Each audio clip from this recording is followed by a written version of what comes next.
the hell are we doing? Why are we so afraid of mixed spaces, afraid of unbelievers, spiritual seekers? What makes us afraid of folks who don't act like Christians, don't look like Christians, don't talk like Christians, don't think like Christians? Do you even know who Christ is?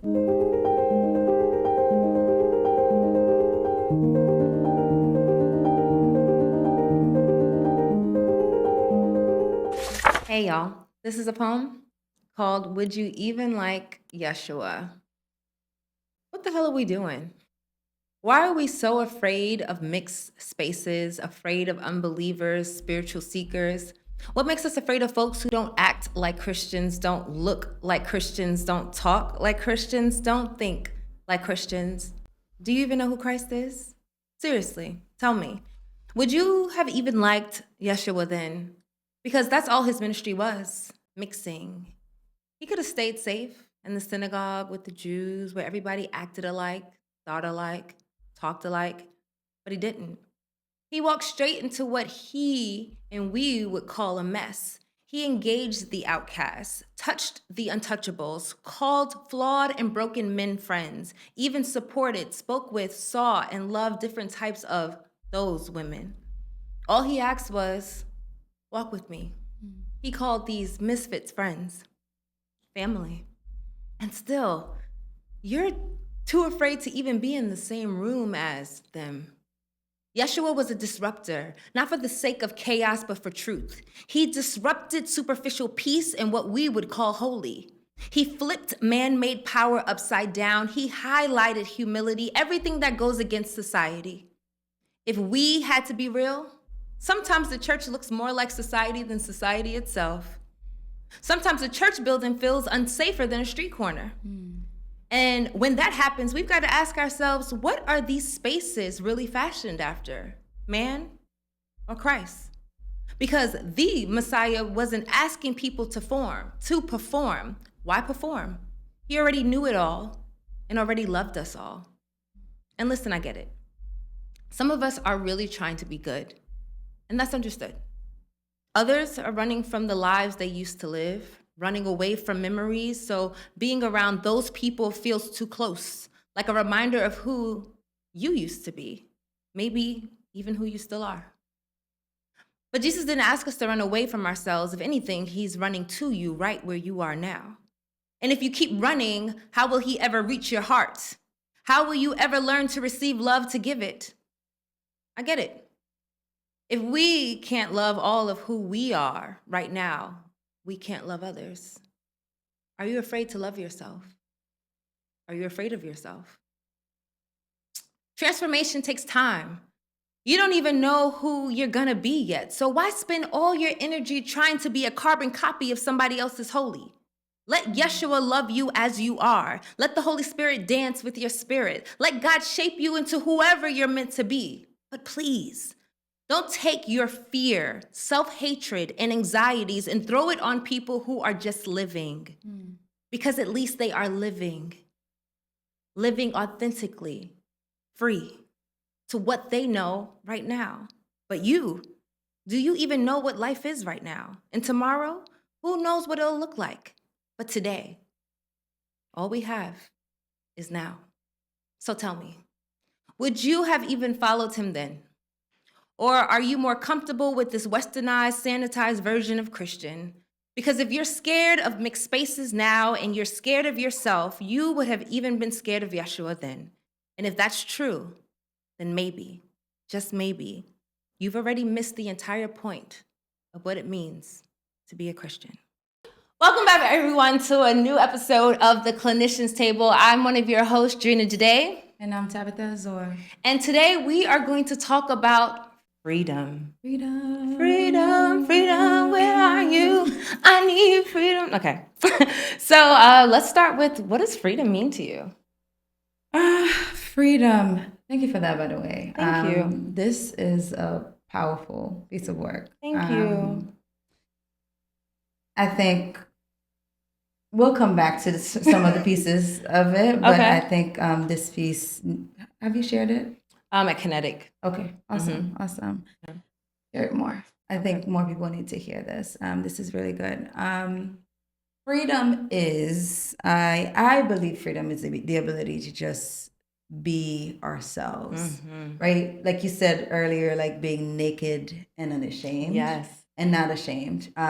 Just being in spaces with the total ability to show up as you are, with flaws and everything, Yeah. and not feel a certain way or that you need to adapt to somebody else's image of who you should be. What do you Yeah. think it is? Yeah. I think freedom is wholeness, being fully integrated. And when I say wholeness, I don't mean that every part of you is healed and it's like a perfect sanitized version of who you are. It's just who you are, Right. just all of you. And that's how I see freedom. Kind of like what I said in the poem, at least people are living all of what they know now authentically. And I would rather live fully as who I am right now authentically than hiding into masks. Does that make sense? Mm-hmm. Yeah. And so when I think about that, I think of compartmentalization, and how a lot of us have kind of been taught that in the church, in our homes, in our cultures. And so when you think of compartmentalizing, how do you see that impacting mental health? Well, you cannot deal with or heal from whatever you hide from, Mm-hmm. right? And that is kind of like a way that we, different things that we find that we hide behind so Mm-hmm. that, yes, it feels like it's protecting you from the pain. It feels like it's keeping you safe in the moment. It feels like, okay, I don't have to deal with this in the moment. But then just as the pain cannot reach you, the healing also cannot reach you, because the Absolutely. healing needs to happen in the place where the pain is. Mm-hmm. And if you are escaping to a different box from time to time and you're not staying, right, with it, with the Mm-hmm. pain, with the things that are going on in your life, then we don't have anything to work with. And how many people do we see come to therapy and they show you a version of themselves, and then a year in you're just finding out about this thing that's been going on in the background. You have the sense that there's something more that's Yeah. going on, Mm-hmm. but they don't talk about it until like later, when they're like, okay, I'm gonna tell you this thing, it's been happening all along. And then the moment you do, Mm-hmm. they do, the healing Mm-hmm. happens. Mm-hmm. Mm-hmm. Yeah. Mm-hmm. I love those moments. I love Mm-hmm. those moments. When it takes a year, sometimes it's heartbreaking for me. It is. And I have to learn not to take that personally, because I'm like, oh, was I not safe enough for you I to think share that too. I that think that too. in this space? Like, it took you a whole year to share this. Like, you're here for this, and it took you a year.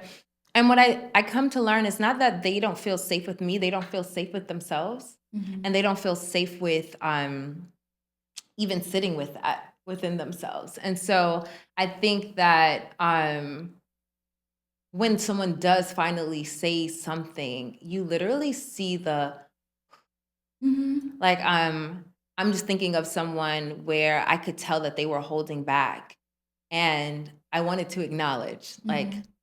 I see that you're avoiding saying something, and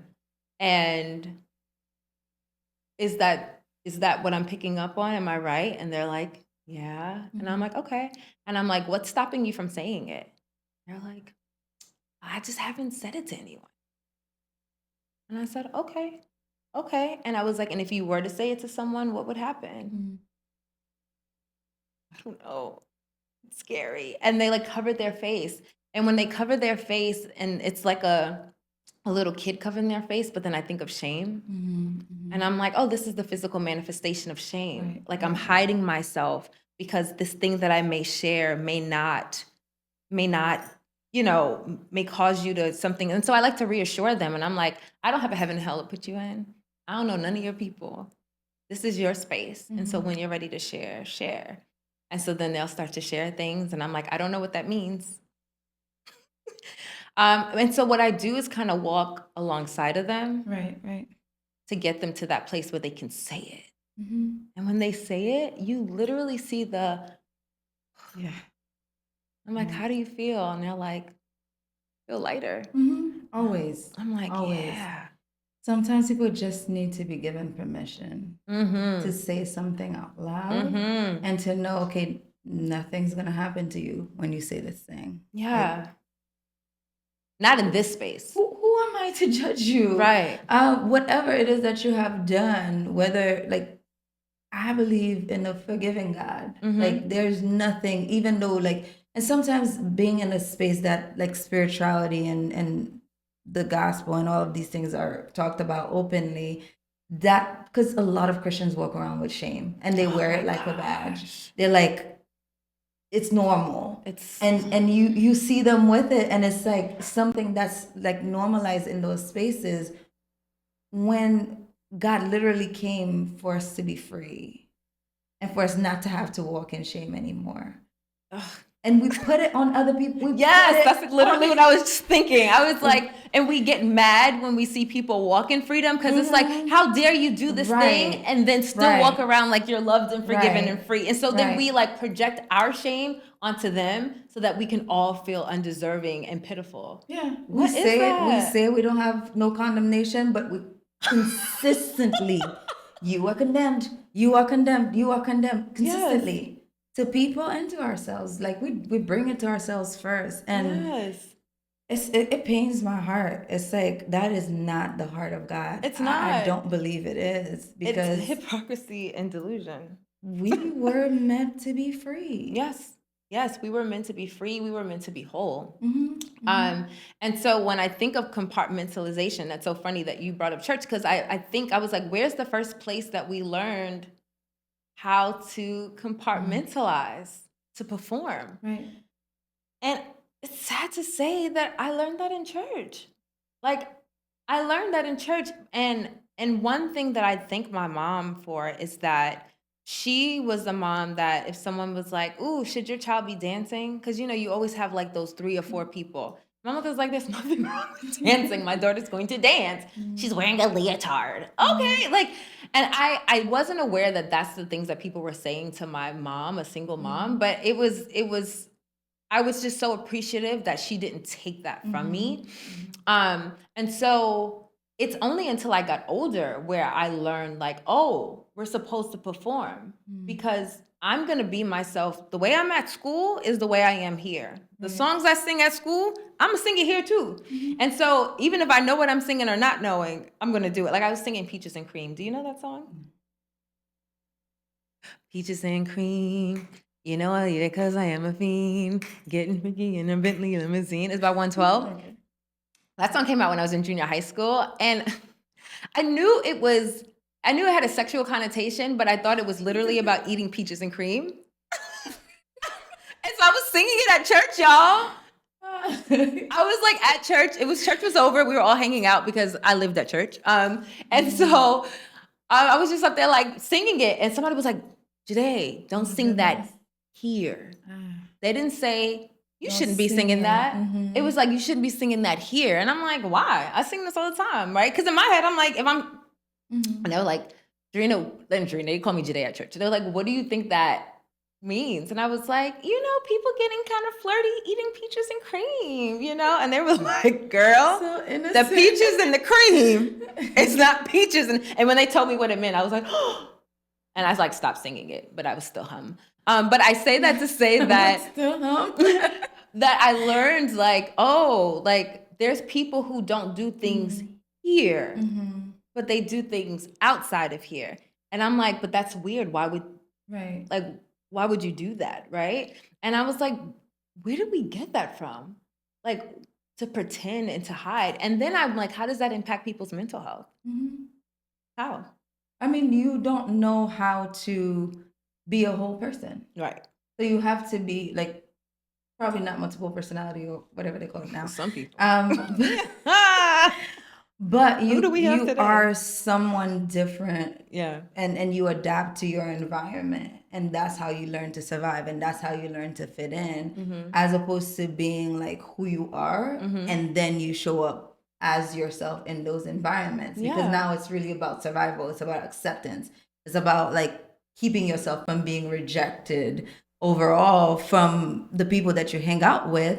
So it's all like performance based, as opposed to, okay, God, this is who you made me to be. This is my relationship with you. Therefore, I will act based on that relationship. instead of, oh, this is what these people would prefer, so this is who I have to be. Yeah. That makes it's so sad. It's so Mhm. sad because I'm just thinking about the messages that gets internalized with that. And then the internalization of those messages where Mhm. it's like, oh, this part of myself is not good enough. Right.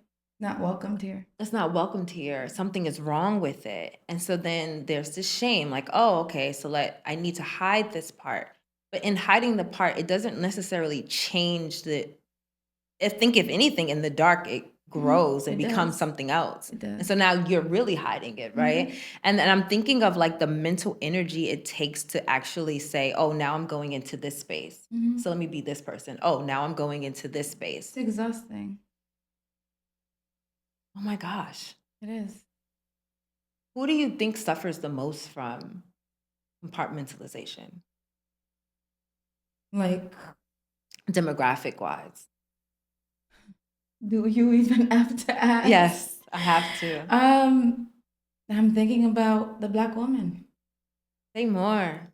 I mean, you know, the cape that we talk about Mm-hmm. that we wear is just like we have to be so much to so many people, and when you have to do that, sometimes the only way to survive and to make it through this time or this season is to compartmentalize, is to kind of like hide behind this, is to show up a certain way, is to not be too emotional, Mm-hmm. Mm-hmm. is to hiding certain parts of you that may not be welcome in this boardroom or Mm-hmm. whatever. Mm-hmm. And it becomes very, very exhausting because we are so many things. Like we are moms, and same for guys as well, but like specifically the black woman Mm-hmm. and the societal stuff that are put on us is it's a lot. Mm-hmm. Just especially living here in America, it's a lot. It is a lot. It is a lot.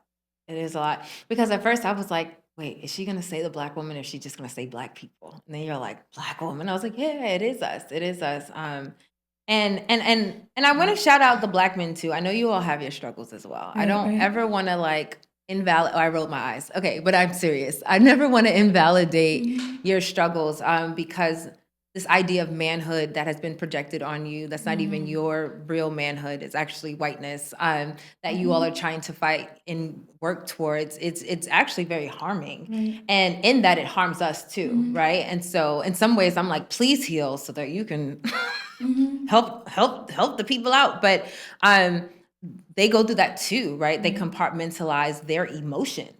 Exactly. And the interesting thing is when you were talking about the black woman, like you can't be sensitive enough. It's so interesting because men, men in general, but specifically black men are told like you can't cry because you'll be like a Mhm. girl, you'll be like this. But then black girls are told like you can't cry, like you can't show them how weak you are. You have You're to be too strong. emotional. You're too sensitive. Right. Yeah. Like you need to be able to do this and handle this. And I'm like, so you have these two groups of people, black men and black females, black women, both being told to not feel. Mhm. In different ways. Yeah. In different ways. And so then it's like, how does that impact our mind, body, and spirit? Like Mhm. it fractures us. It And does. and then it causes animosity between, you know, men and women. Ugh. It gets so deep. And I'm thinking about this the spiritual aspect of fracturing because I think God connects to us with our hearts. Mhm. And we've been taught that our hearts are so deceitful and so fleshy and so dangerous. Talking about the flesh, huh? And when we say such negative, damaging things about the heart, then we don't even trust emotions. Because feelings are not fact, but emotions are true experiences, right? They I don't are. conflate the two. And and just real quick for those who are like, what do you mean you don't conflate the two? Emotions are experiences. I can experience sadness, I can experience anger, I can experience depression, hurt, disappointment, joy. But the feeling I have is the interpretation and how I feel about that emotion. So if I'm sad, or I feel I'm experiencing abandonment. The feelings I have is I feel that you did this thing to me, and so now I feel disrespected. And it's Mhm. like, no, you're experiencing abandonment and you're creating this. And I think the mental ideas that we have that's being told to us frames the way that we experience our emotions. And then we just get caught up in this mixture, and God is like, hello, Just feel it. can I step in? Like, can you even hear me? Because you're like Mhm. fighting yourself internally. Yeah. Have you ever experienced that within yourself as a Black woman, as an entrepreneur, as a mother of two? With my feelings. With your emotions and the fighting of that, and like, oh, I need to be this person or I need to be that person. Yeah, I think it's something that happens all the time to the point where it becomes so normalized Mm, that I don't recognize it sometimes when it's happening. So, and those things start right when we're young, and those how you deal with your feelings, how you process them, and all of that. We learn those as young children, and based on what is modeled to us. And in my family, emotions are dealt with as laughter. Like you mm-hmm, mask everything with laughter, whatever it is that you're feeling. But growing up, it felt to me like I was different because I feel very deeply. And mm, as a child, I felt very deeply. So they used to make fun of me because I used to have like when you join whatever you had is a going on. unibrow? I do have a unibrow that I have to, Really? yes, I have to, I'm don't sorry. even, I do not enjoy it, but I still do. I have to shave it once a Yeah. month. But I used to have a frown on all the Mm-hmm. time because my face usually reflects what I'm feeling. Mm, And they used to make fun of me. My family used to make fun of me, like just whatever, mm, for that, because that's not how we show up. mm, That's not how we express emotion. These are not, but I couldn't help it because naturally, I think God made me this way, that I'm this person that whatever it is that I feel, I'm going to feel it deeply. And at that age, I had no idea how to process my emotions, or even to say, hey, like this is what I'm experiencing in the moment. So there were already rules based on what mm-hmm, was modeled for me. Okay, mm-hmm. this is how emotions are dealt with and expressed, and anything that was outside of that. And of course, like this is subconscious, right? This is not something that they're saying, you need to not feel your feelings in this way. But like the joking about it, you used to hurt my feelings Yeah. because it's like, I don't know what to do with this. I don't want to feel Yeah. this either. Yeah. But this is the rule of the family. This is Mm-hmm. how we deal with emotions, and you should kind of like deal with it. And I've always felt my feelings however I'm gonna feel. I don't have a choice. It's just, Yeah. it comes very deeply, and I just have to express it But what did and that do process to it. you, having them like laugh at you when it you were it experiencing was this? painful. It Yeah. was painful because it was like, okay, like this is how I am, this is who I am. I don't know what to do with this, but it feels like something's wrong with me Mm-hmm. because I'm different. I remember feeling I'm so different from everyone else. Mm. I'm not like them, right? It feels like they're like a little group, and that isolated me a lot. I don't think they know this. You're probably watching this. But that pretty much did isolate me, and it wasn't intentional. I get that, but I think as parents and as family members, as people, we need to be mindful of like the unspoken things that we put on people. And of course, there's no awareness, and nobody was studying emotions at that time to know, oh, this is what's happening with Tabitha, and this is how we should respond to it. But we should be mindful of like the unspoken Yeah. rules that we have about Mm-hmm. how emotions are Mm-hmm. processed. Even telling boys, hey, boys don't cry, like you heard that from your parents, you heard that from the previous generations, and you're just passing it on, but you can make a different choice. Yeah. Um, it made me wonder, you said I feel isolated, I feel different. And was there ever a point where you stopped experiencing your emotions or the way that you process them because of the jokes that your family did? I stopped experience. Well, it turned into a depression by the time I was a teenager. Mm. It did. not necessarily solely based on that. I think there were other things that were happening as well. Yeah. But like the more this message was reinforced, the more sad I was and was showing that on my face, the more jokes were around because people are just having a good time. And then the more then that began to take me out of the community and the belonging was gone. And then like once the enemy can isolate you, and put you in the dark place, then you're an easy target. Like it can continue, and you will take on the job of continuing it yourself because then it's been proven, and the brain is like, oh, there's evidence for this. It's been proven. That must be really true about you, and all of those things just eventually turn me into, oh, I'm so different. I'm not like everyone else. I must not be good. Do I fit? I used to think, am I adopted? I'm like, they're all laughing. And they basically all are lookalike. There's like different versions of the same face. I used to believe that they found me somewhere in Haiti and my parents brought me home. For real. Like, I believe y'all. I used to think that, but that was coming from what was happening inside of me internally. But now I feel what I feel and I don't care. Yeah. You really don't. Like, this is how I feel. Tabitha don't be That's caring who I anymore. am. If you can deal with it, then we're not right meant to be together. Right. And I love that about you. There's such a freedom that you have now where you just be showing up. I'm tired. I'm happy. I'm sad. This is my happy face. This is my sad face. If you have questions, ask me. Otherwise, feel how you feel and then keep it moving. I love that about you. You mentioned something about because of the joking and other contributing factors, it brought you into isolation and then depression. So that thing grew into depression. Instead of like a sadness that could have been processed and kind of like let go, it grew into something much deeper. And thank God that suicide didn't like find you, right? But I'm thinking about people who have been told directly or indirectly that their emotions are too big, or that this certain part of them, the way that they think, the way that they see the world is weird. And so they compartmentalize, but they disconnect and then they suppress. But that thing, like we said earlier, it grows into something else. And then it gets so unbearable that they want to unalive themselves. Right. And it's like, that is so dangerous.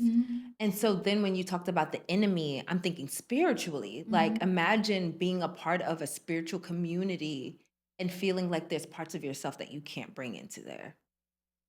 And like, what does that look like? And what does that mean? Like the enemy, if you're thinking about sheeps and wolves, right? The Bible describes like us as sheep and that the devil's like a wolf. Imagine this sheep that feels like, oh, I can't be a part of this, this group, this herd, and they're off on their own. And then the wolf is like, excellent. Now I can like gobble you up. And I think of mental depression and other like really debilitating mental conditions being a form of that. Not all of it. Some of it is it's chemical, right? And so I get that. But I think other things can be induced by our environments. And sometimes you see that happening, like you see people dying in the church. Yeah. And then there's messages like, when you come here, when you walk in that door, leave your issues at the door and come here and you're going to be happy and praise God.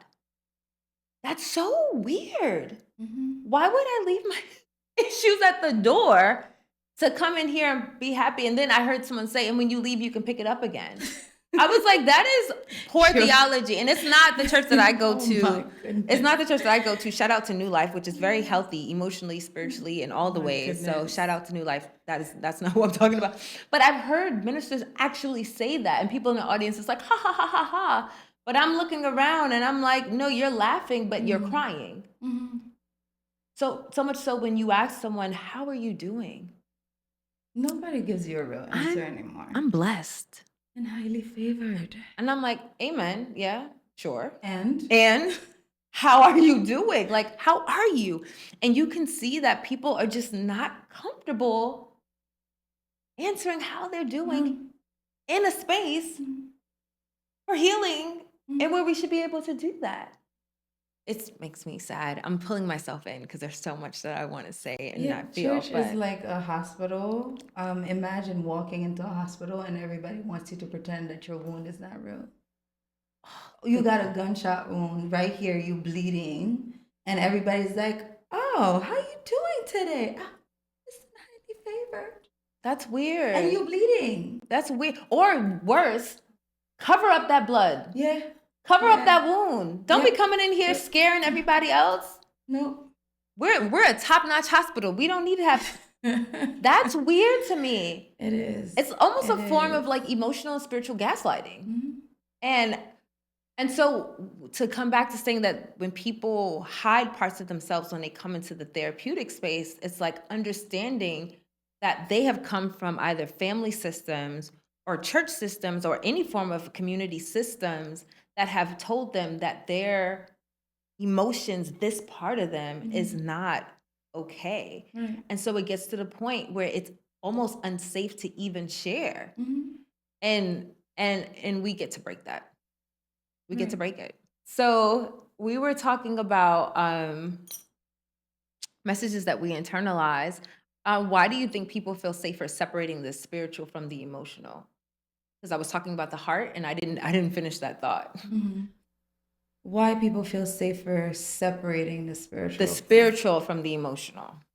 lack of understanding Say more. that all of the systems are one, that all of the systems are connected, that you are mainly a spirit, that then has a soul. Mm-hmm. So because you God is spirit and we are spirit, that's the part of us that should lead the way. So when we put the soul is like a system that I believe is between the body and the spirit, that it either adapts. It adapts to either what the spirit is saying or it adapts to what the flesh is saying. Mm-hmm. So when our spirits are activated, then we can be more of what God calls us to be, and we can show up in spaces more as like the version that God has created for us to be.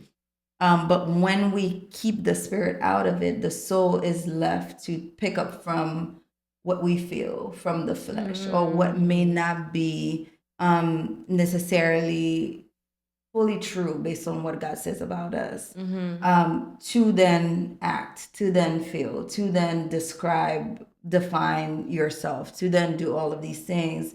So when we separate the two, it doesn't help us because it disconnects us from a very important part of us Mm-hmm. that is supposed to then help define who we are and help us interpret our experiences based on like through the eyes of God Mm-hmm. as opposed to through what we feel, Mm-hmm. or what we experience or those past Right. experiences that we've had, which would color everything else Right. in our lives in the present and in the future. Yeah. So. Yeah. And yeah, thank you for that.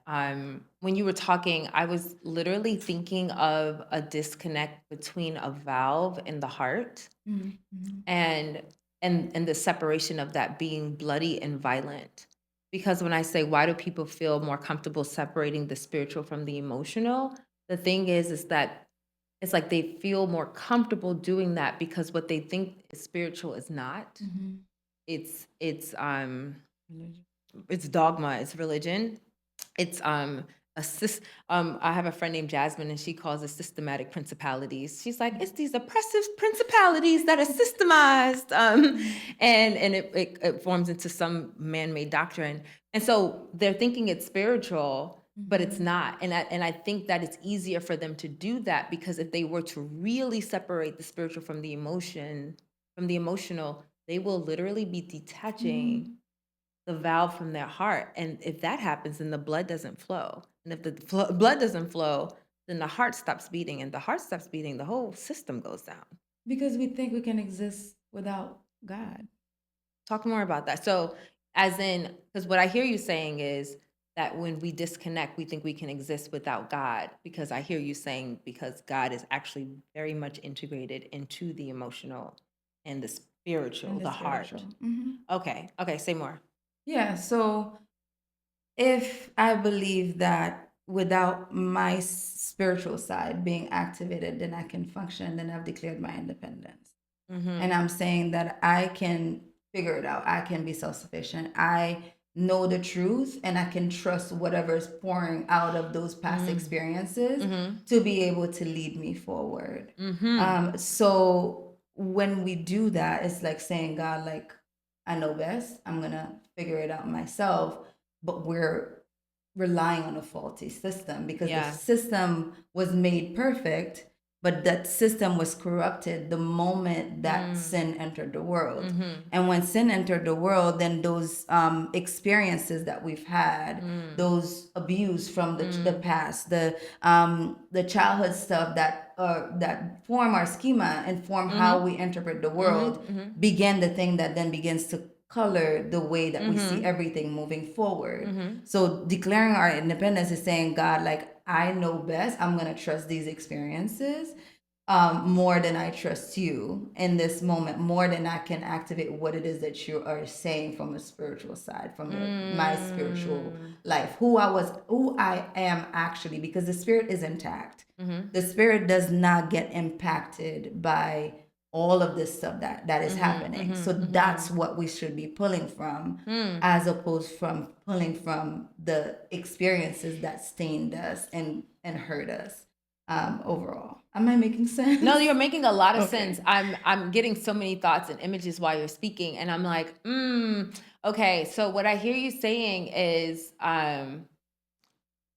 because you're saying they think that they know better than God, which is so interesting because in my poem I was saying how, like, is this built after man or is it built after Yeshua? And I think a lot of things that we have built and orchestrated and we're saying it's spiritual is actually flesh. And what we're condemning as fleshy and horrible, such as the heart, is actually a part of the spiritual experience. And that's really scary. Yeah. Because a lot of spaces talk that way. Not all, but a lot. And there is a shift happening, which is a beautiful shift that's happening, whether in smaller spaces, like home groups, smaller third spiritual spaces. But overall, we were to think of just about a traditional big C church, it's this idea that the heart is bad and that this is good. But really, it's like, no, this is more human and you trusting yourself. But then you're putting it in the confines of church. And that just seems like a whole bunch of mess. It's confusion, spiritual confusion, which makes me wonder, like, why a lot of sickness is happening and people are leaving certain spaces more bound than free is because all of these ways of this space or container being held is allowing for these other principalities to actually kind of come in and cause more harm and confusion, and that scares someone like me, right? Because I'm like, whoa, then what are we really doing? Like, do we really even know who we are, who we're serving, and what that looks like? And when I said that sometimes the church looks more like society than society does, is because you also said something along the lines of, instead of allowing your spirit to experience the world and your emotional experience of that kind of guiding you and you learning, right? You make mistakes and you learn. Instead, we're doing this other thing that's disconnected. And I'm like, well, people that we say are in the world, that's how they kind of live their lives. They only do what they know. And when they're honest seekers, they're seeking and they're trying to figure it out. But we condemn them and call them worldly, but then we pat ourselves on the back and say we're doing it right when it seems like it's almost reverse. And that's scary to me because it's like, what are we teaching? Like, what are we, what, what are we doing? There's a whole, well, first of all, the church is going through an identity crisis. I think everything is flowing. I always say if we actually knew who we were as Christians, as children of God, then there are certain problems that wouldn't exist in the world. Yeah.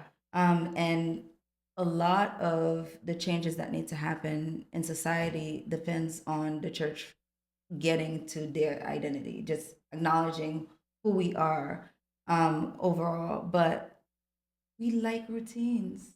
We do. We want to stay stuck in places, but We want to stay safe. safe, right? We don't want to stay stuck. We want to stay safe.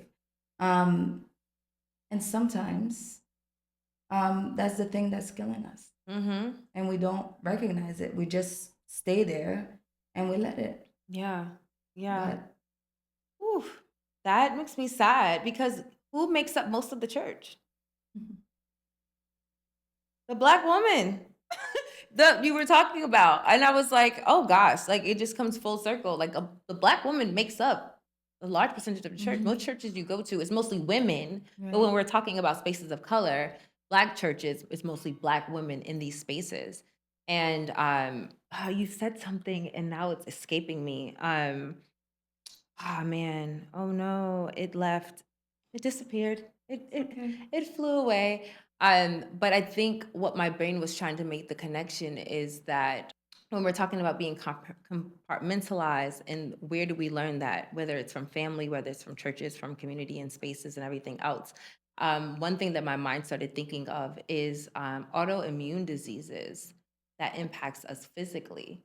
And I saw in a study that a lot of there's a high percentage of Black women that have autoimmune diseases, women of color, Yeah. but primarily Black women.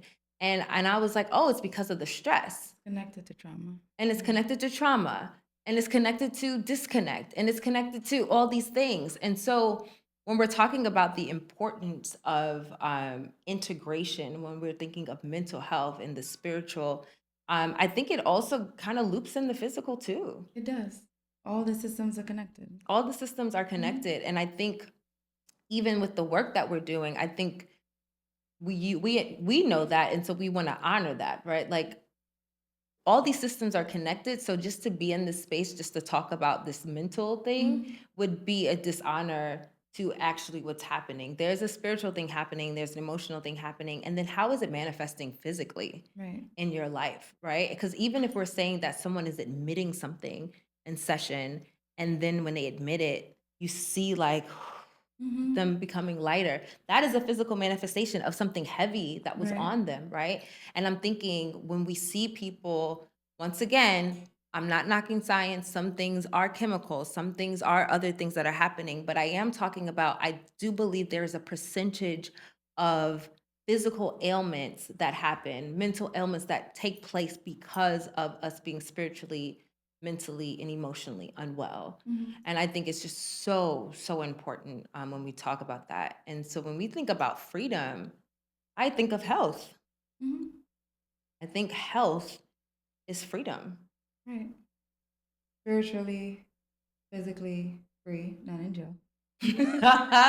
Right. Emotionally free, Just financially free, because Oh, people who struggle with money issues, they have more mental issues as well. oh crap.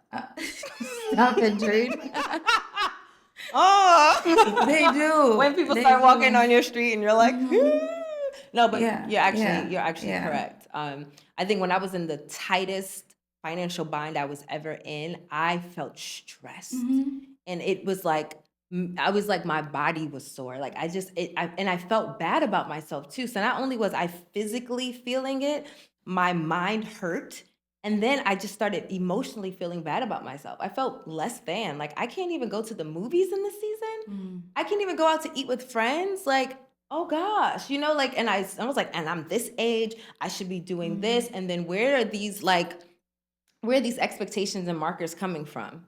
Unspoken things, spoken things that are told as a woman, as a Black woman, you should have your own place. You should be independent. You should have this, you should have that. And it's like you have all those things, but then you don't have the financial wherewithal, I guess, to manage it in a particular way. And that's stressful. Right.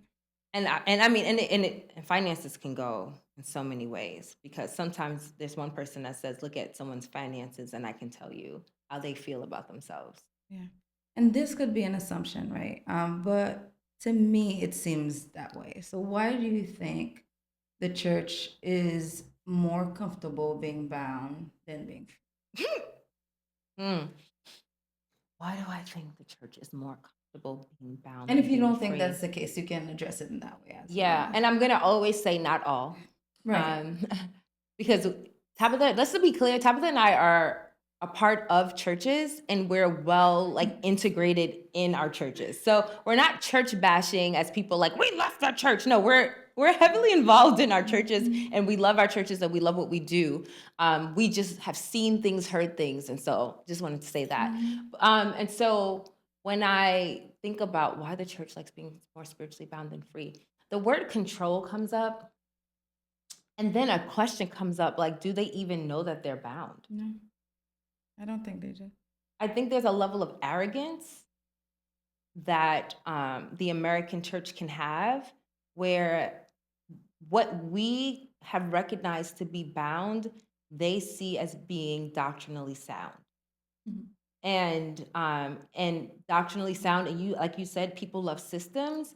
It makes them feel safe. Mhm. It's comfortable, right? And so in this safety and this comfort underneath this doctrinally sound dogma, they are bound, but they don't recognize it as bound because it feels controlled, it's understood, it's been passed down, it's all these things. And I think freedom means less control.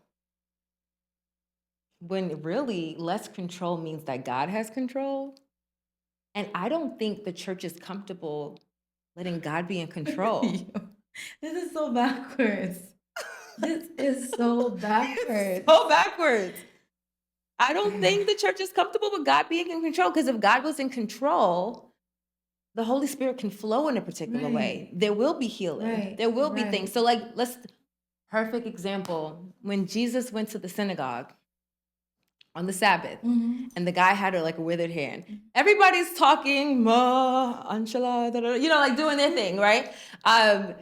And Jesus is like, so does the Sabbath, prohibit me from healing someone, doing like good works? And the Pharisees was like, I ain't answering or whatever. And so he healed the man. And they were like, oh, you healed the man on the Sabbath. And it was like, yo, this is crazy. Like, this man is suffering and it's showing physically. Right.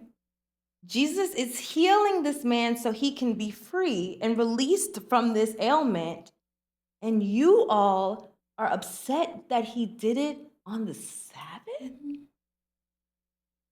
What? But I'm wondering also, is that because they were afraid that, oh, this man is coming here paying his alms, hoping for a miracle, and he'll keep coming back, and now that he's free, would he still come? You're going into a whole different Would he still come? topic that we don't have time for. We don't. I'm sorry, y'all. But man. I look at that and I'm like, that's crazy. So when you ask the question, why does the church, when they prefer to be bound than free? One, I don't think that they're bound. Those that know that they are bound, or they're doing the bounding or binding, they like the control that they have. And then they're afraid of God taking control, because freedom will take control out of their hands. And I think some people are used to control, like the Pharisees were used to control. And when Jesus came as a disruptor to bring freedom and healing, it challenged them and threatened them. And I think that's what we still see. true today. Yeah. It's still true today. Yeah. Like Yeah. we see it in the church that you're more accepted or you're more welcomed when you show up a certain way, when you show up bound. I don't think anyone knows what to do if somebody, maybe some do, right?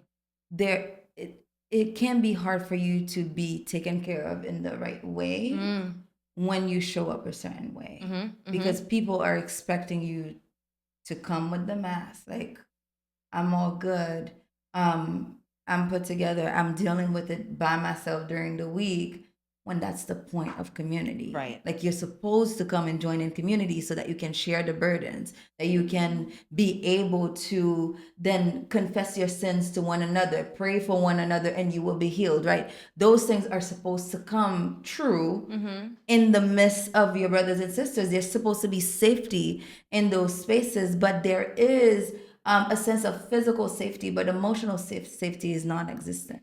Oh, and this is This is just so sad. So when I think about compartmentalization, also, I think when you can compartmentalize, it makes things easier to control, Right. right? Because it's like, oh, this is more manageable, but it's like I'm locking these up to manage. And so it's very counterproductive to what we're doing. And so, ooh, child, I guess in this next episode that we're gonna talk about what does it look like to integrate, and what it looks like to do work that brings this all back together. Right. And so with that, Let's do this has that. been a great time. This is good. This is Yeah. good. And so I think next time we're going to talk about what happens when we finally bring all of ourselves to the table. And what does holistic faith-informed faith look like? Awesome. Let's do it. Awesome. Okay. Well, I'm Drina Jade, Tabitha Azor. and this was another episode of the Clinician's Corner, and we look forward to seeing you next time. Clinician's Table. Oh my gosh, the Clinician's Table. This is another episode of the Clinician's Table. We'll see you next time. Bye. Thank you for tuning in to another episode of The Clinician's Table. For more conversations like this, subscribe to our YouTube channel or listen wherever you get your podcasts. Until next time.